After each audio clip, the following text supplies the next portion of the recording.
नमस्कार सबैजनामा। म अहिले मेरो जन्मस्थल लौसीगोठ गाउँबाट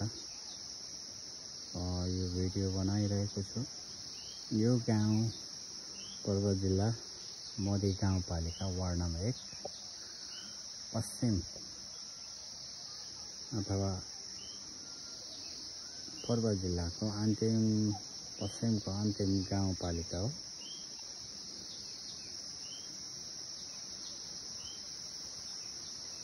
यो चाहिँ आज बिहान अलिकति आकाशमा बादल छ।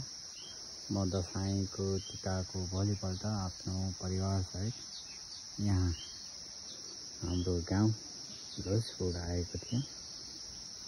यहाँको वातावरण, यहाँको सबै हेर्दा मलाई आनन्द लाग्यो। तर मेरो पुर्ख्यौली थलो जो मेरो बाबाआमाले उहाँहरूको सास हुँदासम्म यो जग्गालाई चाहिँ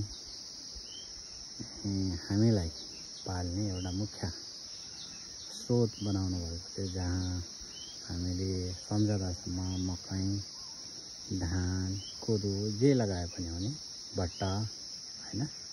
यो ठाउँ चाहिँ अहिले यस्तो दुःख लाग्दो, विरक्त लाग्दो, हेरौँ सबै फुलेर